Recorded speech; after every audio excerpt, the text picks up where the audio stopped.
NBA reporters have a strenuous job. They are tasked with interviewing and probing the minds of disgruntled NBA players and coaches on each game day.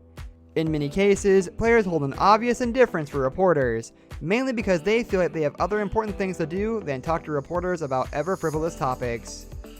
That goes without saying that NBA reporters sometimes delve too much into the wrong things, asking off-the-wall questions in the process.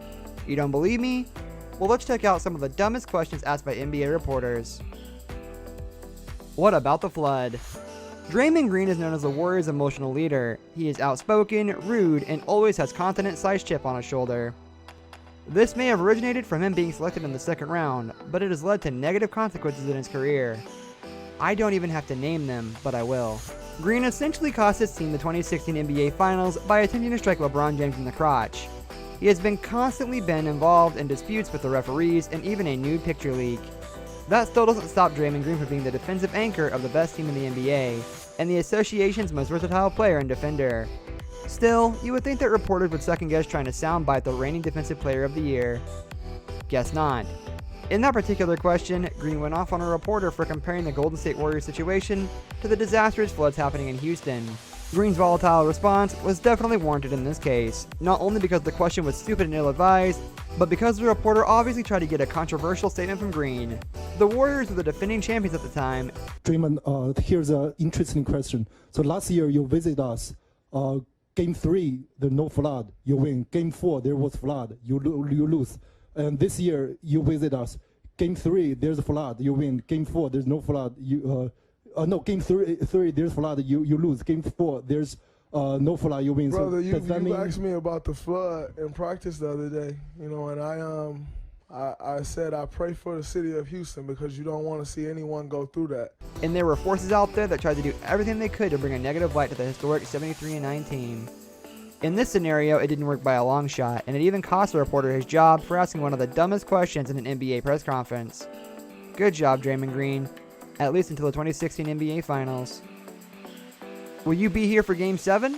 Chris Paul, aka the Point God, is currently averaging 7.2 PPG and 8.9 APG, while shooting 39% from downtown. He has fit wondrously with the Houston Rockets and is still proving that he is one of the best point guards in the NBA. When he is on the court, the Rockets are outscoring teams by a whopping 18.4 points per game. He has shown that his exemplary playmaking skills are what the Rockets need, and it has helped them become a top team in the Western Conference, with eyes on the Warriors trophy. Though it wasn't always like this for Paul. Once upon a time, he was a member of the Los Angeles Clippers, and he never made it to the Western Conference Finals. In last year's playoffs, the Clippers would lose to the Utah Jazz in the first round after a major injury to Blake Griffin. Still, before their Game 7 matchup, this reporter asked Chris Paul if the Clippers would see the Jazz in the final game of the series. Chris Paul is normally a respectable player, but anyone could clearly see that he was upset in the press conference. Paul was correct. He was asked a leading question in an attempt to generate an obvious response.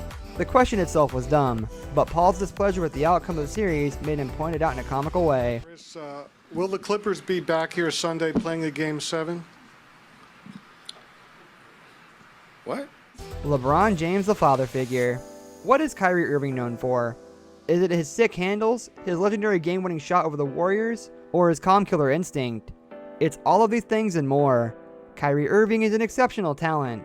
He is one of the best point guards in the NBA, and he is right now silencing all the critics that had doubts about a Robin leading his own team. It even seems like Irving has found his Teen Titans with the Boston Celtics, who are currently the best team in the Eastern Conference. Nowadays, it seems like even LeBron James misses the explosiveness of his former teammate, while he is willing his team to wins and losses alone at 33 years of age.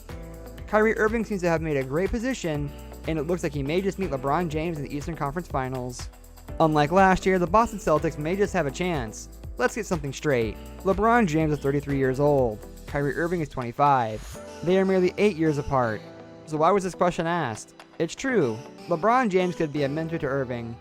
He has played 15 seasons in the NBA and he has tons of experience, but even LeBron's children are nowhere near Kyrie's age. At first, Irving looks confused when the reporter asks the question. Then he gets visibly frustrated and states that he only has one father. That was a polite way of handling the reporter. Imagine what Russell Westbrook would have done.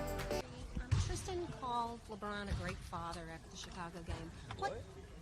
Yes, he did. Great father. Oh, a great father. Oh, I thought you. Oh, my bad. I interpreted that completely wrong. I thought you said he was a great father to him. I was like, what? Called him a great father. So what type of parental role has he played for you